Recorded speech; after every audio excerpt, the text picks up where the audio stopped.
कई योजनाएं कई मरीजों के लिए, कई लोगों के लिए वरदान साबित होती हैं, लेकिन वही जो योजनाएं हैं वो अस्पतालों के लिए मुसीबत बन रही हैं। मैं बात कर रहा हूँ आयुष्मान योजना के बारे में। एक कार्ड बनता है जिससे गरीब लोगों को मुफ्त जो है वो इलाज दिया जाता है। इस आयुष्मान योजना में कई अस्पतालों को केंद्रित किया जाता है, चिन्हित किया जाता है और इससे कनेक्ट किया जाता है। अगर इस अस्पताल में मरीज जाता है तो उसे इलाज जो है वो मुफ्त में दिया जाता है इसी योजना के तहत। लेकिन अब IMA की जो है वो हड़ताल मरीजों पर भारी पड़ती हुई नजर आ रही है। आपको बताएं कि इम्पैनल्ड हॉस्पिटल यानी कि जो इस योजना से जुड़े हुए हॉस्पिटल हैं और IMA की हड़ताल में ये जाने जो हैं वो जनता जो है, जो मरीज जो हैं वो फंसते हुए नजर आ रहे हैं। मीटिंग का दौर लगातार चल रहा है। ये योजना फ्री इलाज मुहैया करवाती है और इस फ्री इलाज के लिए लोग जो हैं वो शुक्रगुजार सरकार का रहते हैं, लेकिन हॉस्पिटल्स की मुसीबत बढ़ रही है क्योंकि उनका जो पैसा है जो सरकार की तरफ से आना है वो क्लियर नहीं हो रहा है। करीब 1 जुलाई से कार्ड होल्डर्स का इलाज जो है वो बंद करने का दावा किया जा रहा है कि 1 जुलाई से ये अस्पताल जो हैं वो इलाज बंद कर देंगे। IMA और प्राइवेट हॉस्पिटल संचालकों का ये बयान सामने आया। करीब 200 करोड़ का भुगतान सरकार पर बकाया है और सरकार से उसी की मांग की जा रही है कि समय पर सरकार भुगतान नहीं कर रही है, जिसकी वजह से 1 जुलाई से तमाम मरीजों का इस योजना के तहत इलाज करने से इनकार न सिर्फ IMA बल्कि प्राइवेट डॉक्टर्स द्वारा भी मना किया जा रहा है। हड़ताल पर जाने की चेतावनी तक दी जा रही है और कहा जा रहा है कि अगर सरकार इस मुद्दे पर कोई एक्शन नहीं लेती है तो जो तमाम हॉस्पिटल हैं, संचालक हैं, वो हड़ताल पर भी जा सकते हैं। तो हमारी अभी डॉक्टर भूपेंद्र से बातचीत हुई है। उन्होंने जो मिनट्स ऑफ मीटिंग हुई थी पिछली 27 तारीख को, उसके बारे में डिटेल्स करने के लिए हमें बुलाया है।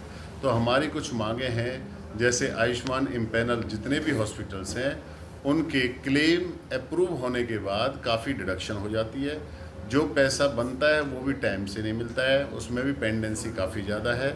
और कुछ एरोनियस क्लेम जिन्हें कहा जाता है वो सस्पिशियस होते हैं। छोटी मोटी बातों का ही कहीं ना कहीं कोई पॉइंट उठा दिया जाता है, जिसकी वजह से अस्पतालों को काफ़ी नुकसान होता है।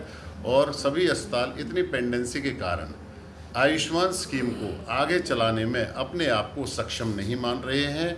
इसलिए आयुष्मान इम्पैनल हॉस्पिटल्स यूनियन की तरफ से IMA हरियाणा के साथ मिलके ये डिसाइड हुआ है कि अगर सरकार हमारी बातों को ठीक ढंग से नहीं सुनेगी, नहीं मानेगी, तो हम 1 जुलाई से स्ट्राइक पर होंगे। जुलाई से आयुष्मान के कार्ड होल्डर्स हैं, इनका ट्रीटमेंट बंद करेंगे। उसके बारे में सरकार को अल्टीमेटम दिया गया था। सरकार ने कुछ हमारी शर्तें मान ली हैं। क्या क्या शर्तें मानी हैं और क्या क्या नहीं मानी हैं और उनमें क्या आगे इम्प्लीमेंट किया जाएगा वो बताने। तो हमारे साथ हमारे संवाददाता दिनेश कुमार जुड़ गए हैं। दिनेश, सवाल सबसे पहला यही है कि आखिर ऐसा नहीं है कि ये मुद्दा अभी का है, बकाया का मुद्दा लंबे वक्त से चला आ रहा है और अस्पताल इसी मुद्दे पर डटे हुए हैं कि सरकार हमें बकाया दे। 1 जुलाई को इलाज बंद करने तक की जो है वो चेतावनी दी जा रही है। क्या कुछ समाधान निकलने की उम्मीद है?